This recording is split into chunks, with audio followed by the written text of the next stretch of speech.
Bagaimana hukum wayang dalam Islam? Silahkan nilai bukan dari namanya, tapi apa sih hakikatnya? Kalau wayang itu adalah satu medium, ya, dengan tokoh-tokohnya itu mencerminkan, katakanlah, suatu kisah pertarungan antara hak dan yang batil. Lalu terakhir yang menang adalah yang hak. Yang batil itu walaupun dia kuat, dia hebat, tapi dia jatuh, kalah. Apa artinya? Berarti itu bisa jadi medium dakwah.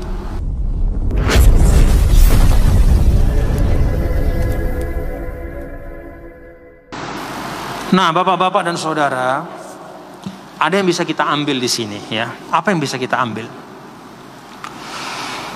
Ayat ini mengajarkan kita untuk menilai segala sesuatu itu dengan cermat, ya. Khususnya yang terkait dengan adat istiadat dan kebiasaan.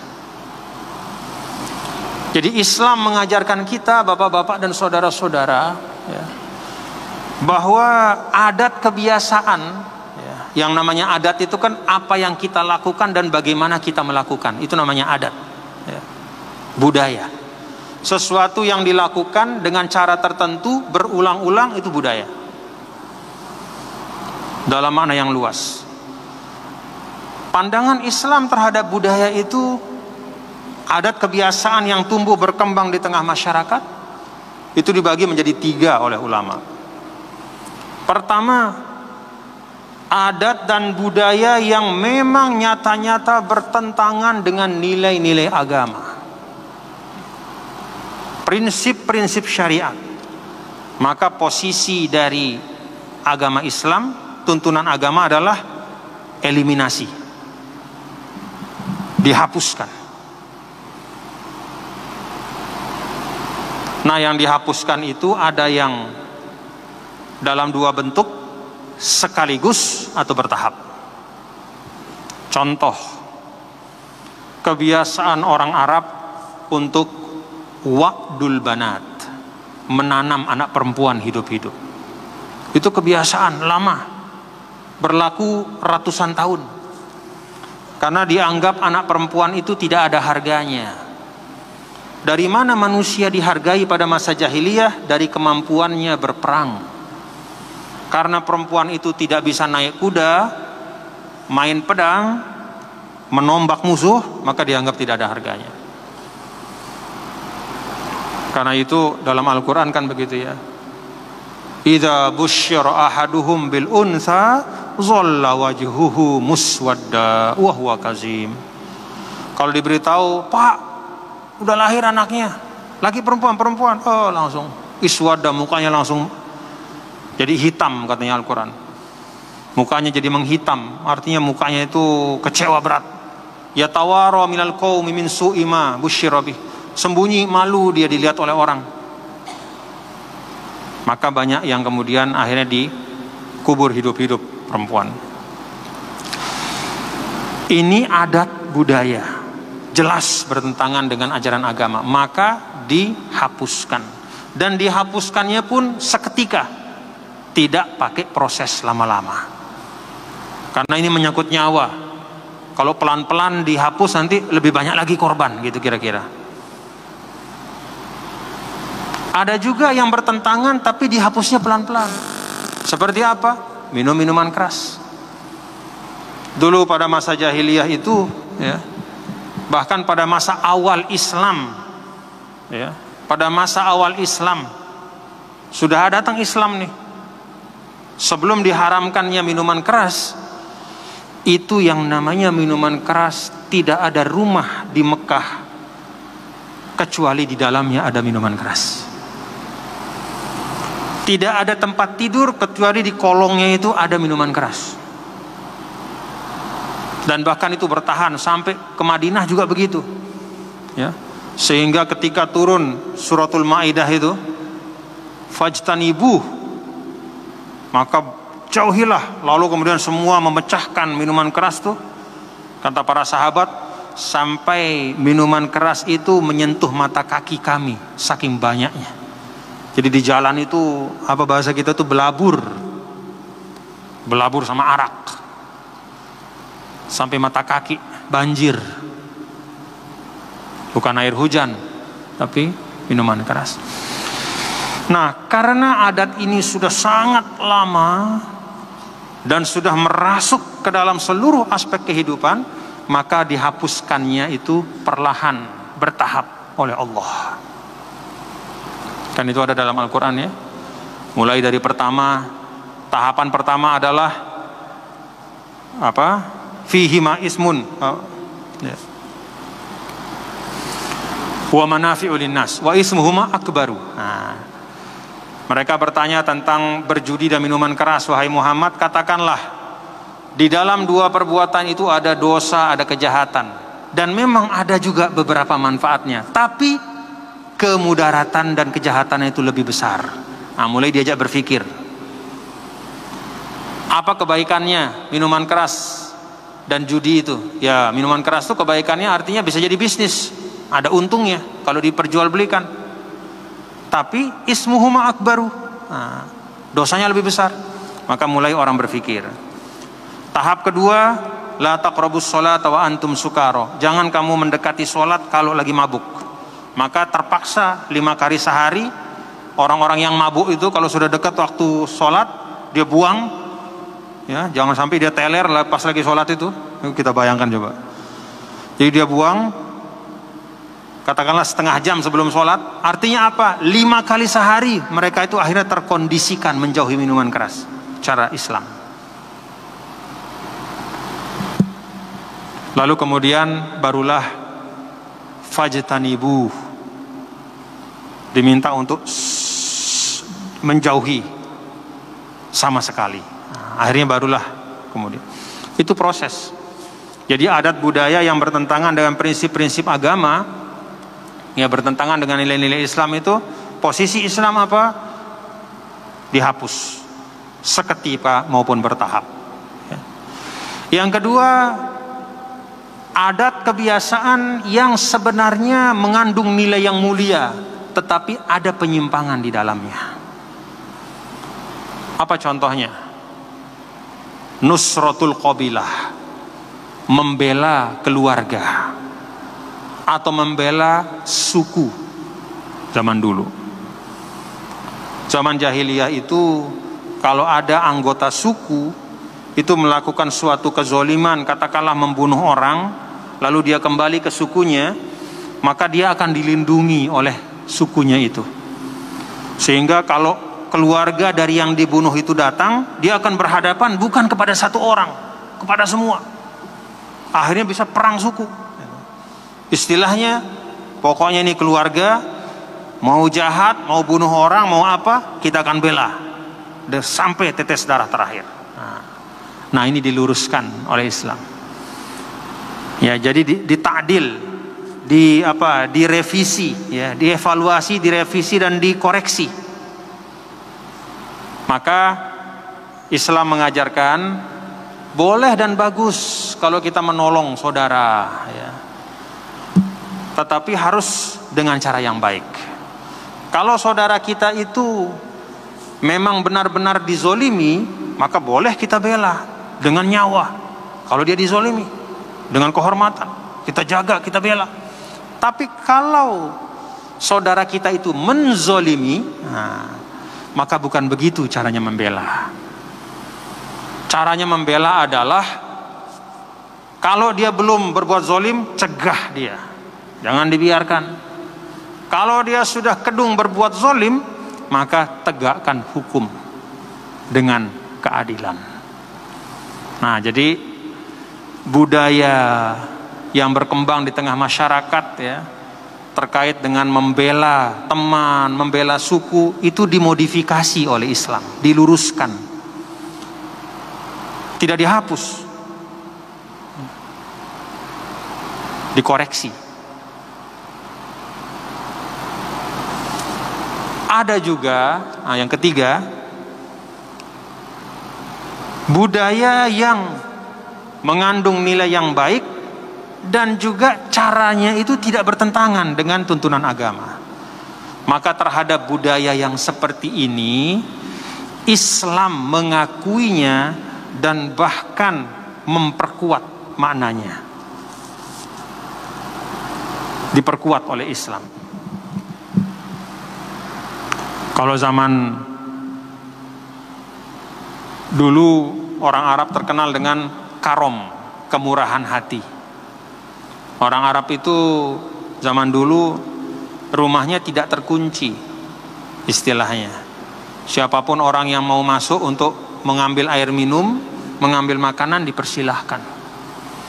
Kalau musim haji, orang-orang kaya Arab itu memotong ontanya, sapinya, kambingnya, dan dihidangkan kepada siapapun, kenal tidak kenal dikasih makan.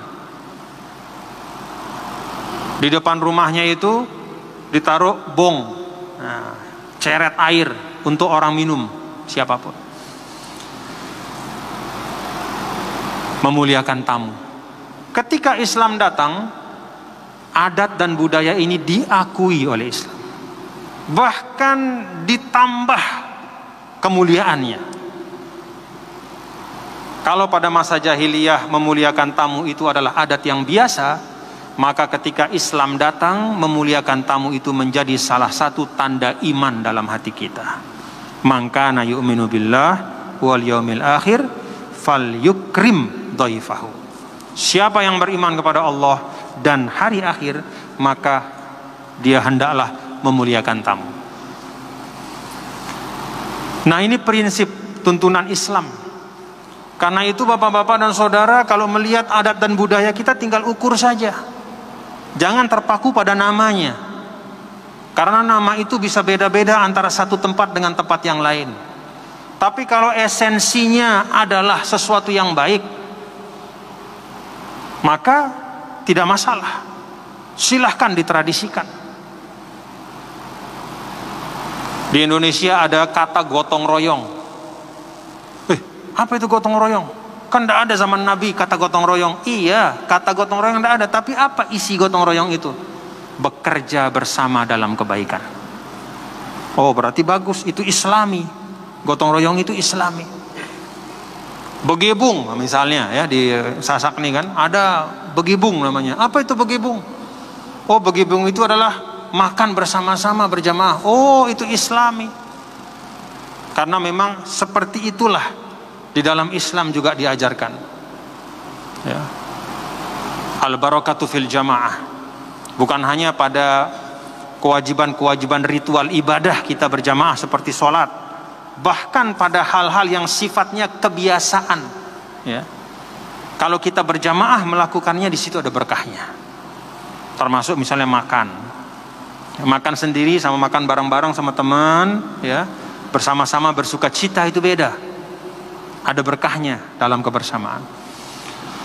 Nah, jadi ayat ini mengajarkan kita, ya, pada saat sahabat itu merasa, aduh, ini kok sama dengan perbuatan pada masa jahiliyah. Oh, hati-hati. Nah, diingatkan oleh Al-Quran, ya, itu bukan termasuk perbuatan jahiliyah. Itu adalah warisan dari agama Ibrahim. Itu bagian dari tauhid, ya. Dengan kata lain, ayat ini juga adalah satu pengingat dari Allah Subhanahu wa taala kepada kita semua. Kan kita ini hidup bermasyarakat, ya. Jadi kalau kita lihat ada kebiasaan-kebiasaan, silahkan ukur dengan ukuran syariat. Kalau kebiasaan itu mengandung nilai-nilai yang baik, ya, maka silahkan. Kalau kebiasaan itu niatnya baik, tapi ada sesuatu yang kurang baiknya itu hilangkan, ya. Jangan perbuatannya itu langsung dianggap tidak baik, ya. Kalau ada penyalahgunaannya itu yang dihilangkan. Nah, jadi kira-kira paham kan, ya? Misalnya kalau ada pembicaraan bagaimana hukum wayang dalam Islam, mengerti kan, ya, dari apa yang saya sampaikan? Silahkan nilai bukan dari namanya, tapi apa sih hakikatnya. Kalau wayang itu adalah satu medium, ya, dengan tokoh-tokohnya itu mencerminkan, katakanlah, suatu kisah pertarungan antara hak dan yang batil. Lalu terakhir yang menang adalah yang hak.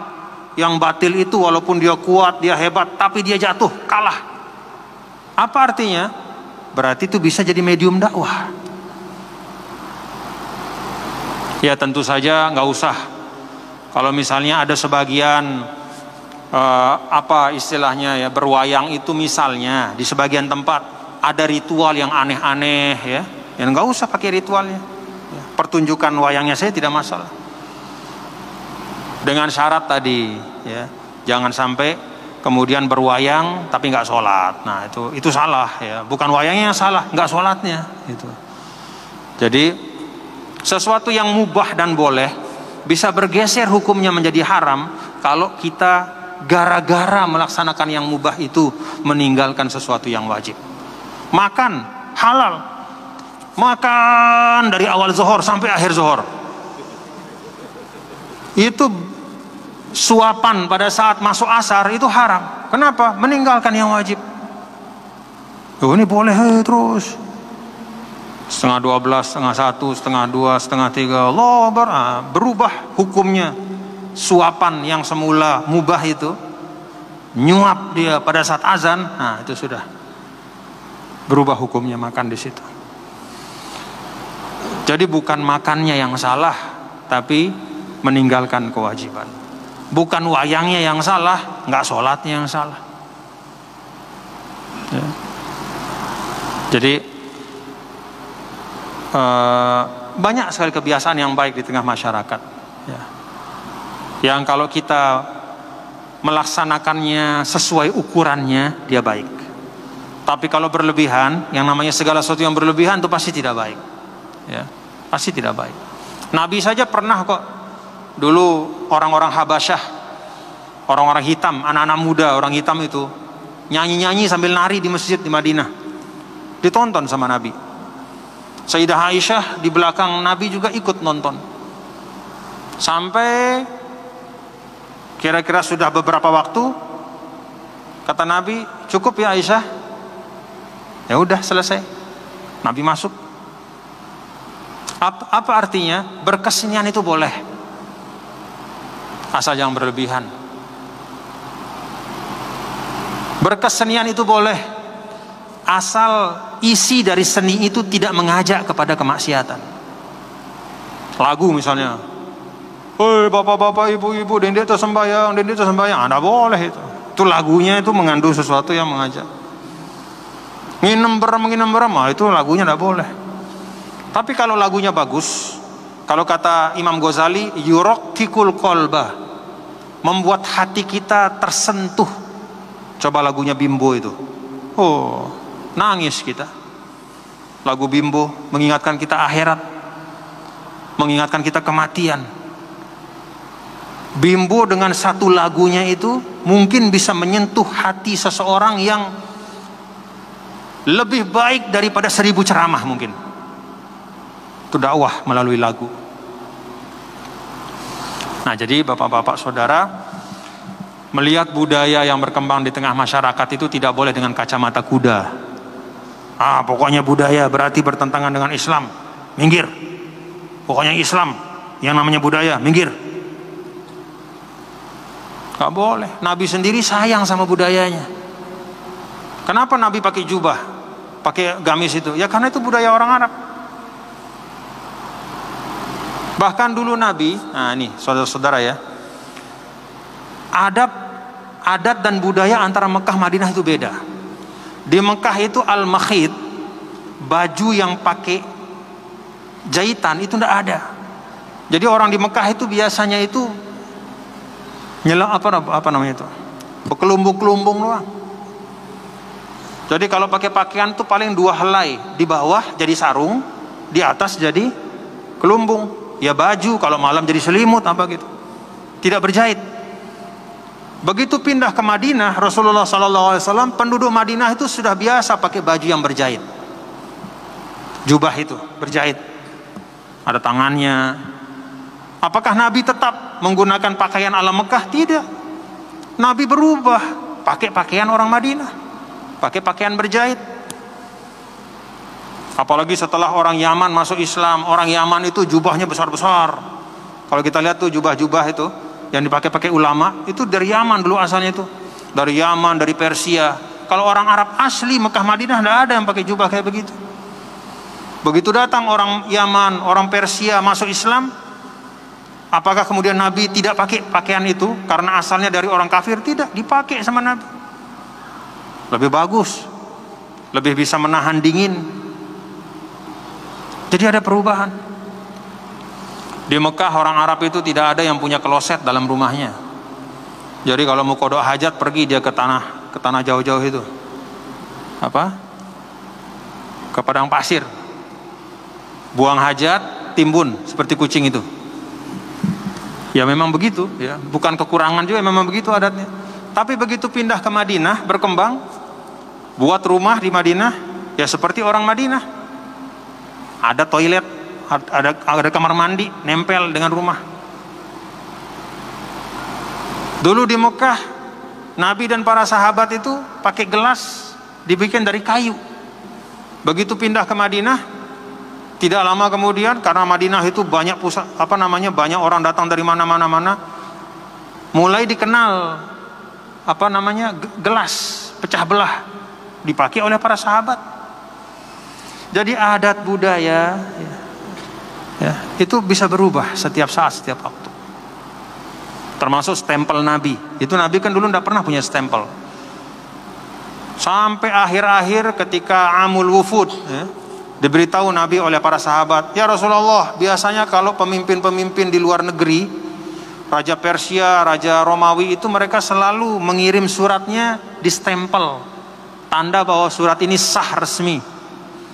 Karena itu ya Rasulullah, kalau engkau mengirim surat kepada mereka, engkau harus stempel juga. Kalau enggak percaya mereka. Nanti mereka bilang ini raja abal-abal atau pemimpin abal-abal gitu. Akhirnya apa? Nabi bikin stempel. Tulisan di stempel itu Muhammad Rasulullah. Jadi Islam itu menerima perubahan adat dan budaya, kebiasaan, selama dia tidak bertentangan dengan prinsip-prinsip agama. Justru karena sifat Islam yang bisa menerima budaya-budaya yang baik, maka Islam bisa menyebar kemanapun di dunia. Jadi Islam tidak ngurus mau pakai jubah, mau pakai celana, mau pakai sarung, tidak diurus sama Islam. Yang diurus apa? Tutup aurat. Udah itu. Mau namanya jubah, mau namanya sarung, mau namanya apa lagi? Segala macam. Yang penting tutup aurat. Udah itu ukuran. Makan juga, mau makan apa? Mau makan seafood, mau makan vegetarian, mau makan daging sapi, kambing, silahkan. Selama tidak haram dan tidak berlebihan, udah sesuaikan. Nabi pernah pergi dihidangkan dop, semacam biawak itu. Nabi agak begini. Sahabat nanya, haram ya Rasulullah? Saya nggak makan karena saya nggak tahu ini apa. Saya nggak biasa makan ini. Jadi tidak semua yang ditinggalkan Nabi. Nah ini jadi kaedah ya. Dari peristiwa itu kata para ulama, tidak semua yang ditinggalkan Nabi berarti haram. Tidak semua yang tidak pernah dikerjakan Nabi berarti haram. Jadi meninggalkan sesuatu tidak otomatis berarti dalil tidak bolehnya sesuatu itu. Paham bapak-bapak ya? Apa yang menjadi dalil dari tidak bolehnya sesuatu? Penegasan tidak boleh. Nah itu baru dalil. Tapi kalau Nabi tidak mengerjakan, itu tidak bisa serta-merta dikatakan bahwa sesuatu itu tidak boleh. Yuh, kenapa kok baca Yasin malam Jumat? Kan tidak ada hadisnya Nabi. Oh iya. Memang tidak ada hadis dari Nabi yang sahih langsung tentang membaca Yasin malam Jumat yang sahih ya. Tetapi para sahabat sendiri, para tabi'in tidak memahami bahwa karena tidak ada itu berarti nggak boleh, enggak. Buktinya apa? Mereka sendiri banyak yang baca Yasin malam Jumat. Kenapa mereka baca? Mereka memaknakan secara umum. Ya. Firman Allah Ta'ala ya, untuk memperbanyak membaca Al-Quran, kemuliaan surah Yasin, fadilah-fadilah surah Yasin, itu dipahami. Kemudian kenapa mereka membacanya malam Jumat? Ya karena malam Jumat adalah malam yang mulia. Jadi tradisi sahabat, tabi'in.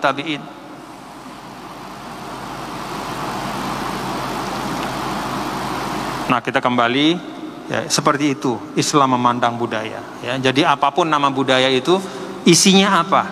Kalau isinya tidak bertentangan dengan tuntunan agama, tidak masalah. Kalau bahkan isinya itu baik, mari gunakan untuk kebaikan. Gunakan sebagai jalan dakwah. Dengan itu maka Islam akan terasa menyatu dengan kehidupan kita. Menyatu dengan kehidupan. Wallahu alam bishawab. Terima kasih. Mudah-mudahan ada manfaatnya. Rabbana taqabbal minna innaka antas samiul alim. Tub 'alaina innaka antat tawwabur rahim. Rabbana atina fid dunya hasanah wa fil akhirati hasanah wa qina adzabannar. Allahumma anfa'na bima 'allamtana ya Allah, berikanlah kami manfaat apa yang Kau ajarkan, wa 'allimna ma yanfa'una, dan ajarkan kami apa yang bermanfaat untuk kami ya Allah. Sallallahu alaihi wasallam ala sayyidina Maulana Muhammad walhamdulillahi rabbil alamin. Assalamualaikum warahmatullahi wabarakatuh.